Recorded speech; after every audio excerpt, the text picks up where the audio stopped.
And now to part of our in-depth coverage of the state's school bus seatbelt program.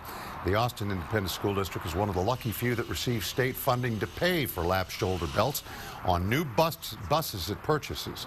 Our political reporter Josh Hinkle investigated the launch of the program 2 years ago and looks at its success at AISD.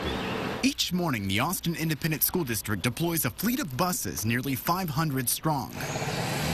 But over the last year, students on 21 of those buses noticed something different. Seatbelts over their laps and shoulders. I just think if there was ever an incident where the bus went out of control or in an accident.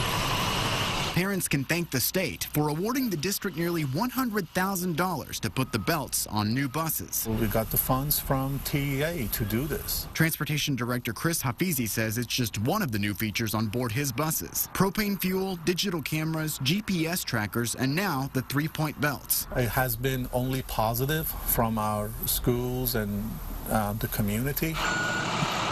Some school transportation officials across the state have shown concern for bus drivers dealing with the belts. Distractions, making sure a child is strapped in. But so far, it hasn't been an issue at AISD. That's the only challenge. Other than that, there is no additional duty really for the driver. Unless there's an emergency. That's where this special seatbelt cutter comes in. In case if there is a problem, the child needs to get out of the belt and they're unable to do, the driver goes there and cuts the seat belt. Hafizi says the district replaces a bus after it's been on the road for 14 years. And while the state money is currently dry, he plans to find other funding and continue adding belts to buses. Safety comes first. We want our students to use the seat belts.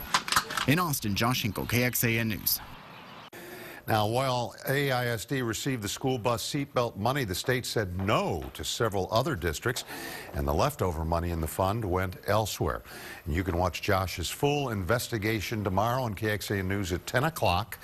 Find out where the money went and what parents